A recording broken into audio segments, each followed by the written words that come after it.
Hello everyone, I'm Nick and welcome to Fantasy Food Show. It's summer, it's hot, and all I want to do is eat ice cream. And a couple of weeks ago on their channel, Healthy Junkfood, JP and Julia made a homemade mermaid ice cream and ice cream cone. And I thought, well, I can do one better and add a little Disney magic into that. So today on the show, I'm making these Little Mermaid ice cream cones. Let me show you how it's done. To make the mermaid cones, you will need your favorite flavor of ice cream, waffle cones, green color mist, some chocolate or candy shells. I found these in the bulk section of my local grocery store, but I'll leave a link to where you can find them in the description box below.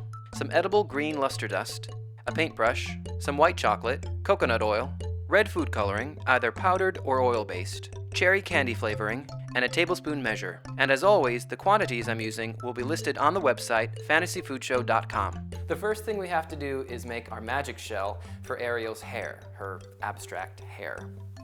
If you're not familiar with magic shell, it's a kind of syrup, usually it's chocolate flavored, that you find in the supermarket, at least here in the United States. And when you pour it onto cold things like ice cream, it hardens into a shell. Now they do make a cherry version of this. I've seen it online, but I couldn't find it in my store. So I'm going to show you an easy way to make it at home. Now I've got my white chocolate, just some white chocolate chips here. I'm going to pour these into a microwave-safe bowl. Now on top of that, I'm going to add 2 tablespoons of coconut oil. And it's this coconut oil that makes the magic shell happen. All right. Now I'm going to pop this into the microwave, short bursts for 20 to 30 seconds, stirring in between until it's all melted, and then we'll come back here and I'll show you what to do next. Once the chocolate is melted, add in some cherry flavoring. This stuff is really strong, so you only need to use a few drops. Then mix in some food coloring. Make sure to use either oil-based or powdered. If you use liquid or gel-based food color, it will cause the chocolate to seize, and we don't want that. We want a nice smooth sauce.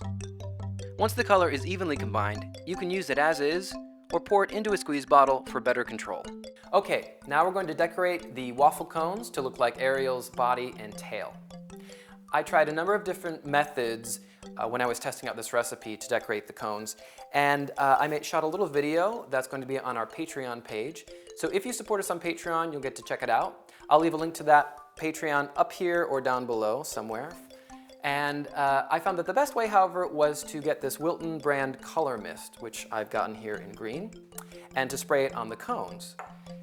Now, when you spray this stuff, it's going to go everywhere. So you're going to want to make a little fortress, which I've done here, out of an old paper bag, just to catch any of that extra color. So, let's get spraying. Apply an even coat of spray all over the waffle cones. Then, while the color is still a bit wet, brush on the green luster dust.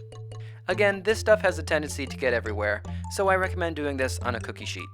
To assemble, scoop in a generous amount of ice cream, add on 2 purple seashells for Ariel's bikini top, and then squeeze over some of the cherry magic shell, giving her whatever hairstyle you want.